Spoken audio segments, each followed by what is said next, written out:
नाज़रीन, उमरकोट में 15 फरवरी खां समूरे ज़िले में शजरकारी मुहिम जो आगाज़ करे वध में वध बूटा ऐं वण लगाया वञनि त जीअं आलूदगी खां पाक ऐं साफ़ सुथरो माहौल पैदा थी सघे। अहिड़नि ख़्यालनि जो इज़हार डिप्टी कमिश्नर उमरकोट ताहिर अली मेमण पारां डिप्टी कमिश्नर ऑफिस जे दरबार हाल में शजरकारी मुहिम जे हवाले सां कोठायल इजलास जी सदारत कंदे कयो। रिपोर्ट असद अली भुरगड़ी मुताबिक़ इन मौक़े ते हिन ॿेले खाते जे district forest officer Sharjeel Khan के सख़्ती सां हिदायतूं ॾींदे चयो त शुरू थींदड़ शजरकारी मुहिम में घणा वण लॻाए बूटा ऐं गुल पोखिया वञनि। ख़ासि करे ॿेले खाते जी ज़मीन ते थियल कब्ज़नि खे फौरी तौर ते ख़त्म करे वण लॻाया वञनि। इन मौक़े ते ॿेले खाते जे DFO इजलास के ॿुधायो त हिन शजरकारी मुहिम जे लाइ हिन वक़्तु असां वटि 1 लख खां मथे बूटा मौजूदु आहिनि जेके मुख़्तलिफ़ खातनि ऐं ज़िले इंतिज़ामिया खे ॾिना वेंदा। वधीक बूटा घुर्बल हूंदा त उहे पिणु फराहम कया वेंदा। इन मौक़े ते डिप्टी कमिश्नर उमरकोट ताहिर अली मेमण समूरनि असिस्टेंट कमिश्नर्स के हिदायत कंदे चयो त पंहिंजे तालके हेडक्वार्टर्स ऐं वॾनि चौकनि ऐं रोडनि रस्तनि ते वण लॻाया वञनि। इन मौक़े ते हिन म्यूनिसिपल कमेटी उमरकोट जे CMO शरीफ़ नारेजो ऐं समूरनि टाउन कमेटीज़ जे अमलदारनि खे हिदायत कई त पंहिंजनि शहरनि में सफ़ाई सुथराई जे निज़ाम खे बहितर करे वण लॻाया वञनि ऐं उन्हनि की मुकम्मल निगरानी कई वञे।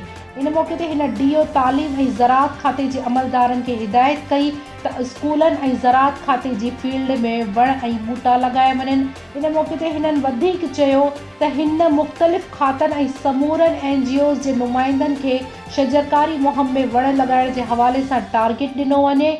समाजी अॻवाननि नामवर समाजी शख़्सियत रसूल बख्श रहीमदाणी अल्लाहवाला चौक ऐं ख़ासकेली चौक उमरकोट ते बूटा ऐं गुलदस्ता लॻाइण जे हवाले सां ज़िला इंतिज़ामिया सां मुकम्मल सहकार करण जी यकीन दहानी कराई ऐं शजरकारी मुहिम खे कामयाब करण जे लाइ मुख़्तलिफ़ तजवीज़ूं पेश कयूं।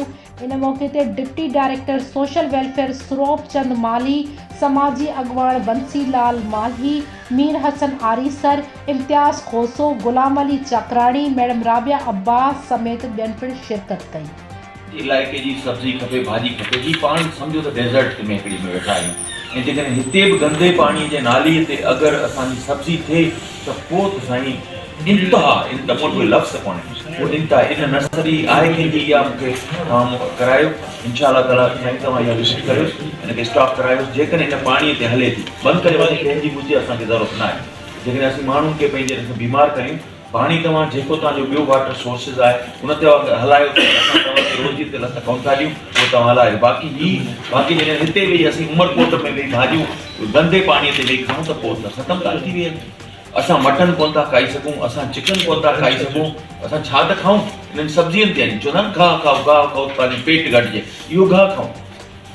इन ॻाल्हि खे आउं कंडेम थो कयां ऐं इंशाअल्लाह तव्हांजे फोरम ते कोशिशि पूरी कंदुसि, जेतिरो मुंहिंजो वस हलंदो ओतिरी आउं कोशिशि कंदुसि इन्हनि शयुनि खे स्टॉप कराइणियूं ग़लति आहे।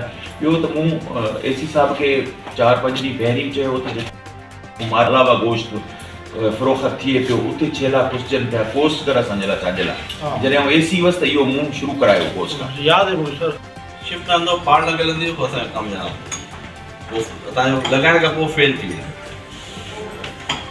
इहा मां तव्हांखे टेक्निकल ॻाल्हि तव्हांखे ॿुधाई आहे ऐं हीअ सीज़न अहिड़ो आहे हीअं तव्हां जेका बि पोखंदा आहियो इंशाअल्लाह स्पाउटिंग फॉरन पंहिंजो तव्हांजी छा रेट छा आहे सरकारी? सर हीअं त असांखे टारगेट आहे तव्हां फ्री ऑफ कॉस्ट कोई ॾेई सघो था 20-25 हज़ार तव्हां फ्री ऑफ कॉस्ट ॾेई सघो पर 5 रुपया 5 रुपीज़ डिस्ट्रिक्ट जी इनॉग्रेशन रखंदासीं। सर ही डिग्री कॉलेज में उन्हनि डिमांड कई आहे असांजो त असां हिकिड़ो असां पंहिंजे तरफ़ां रखंदासीं इनॉग्रेशन।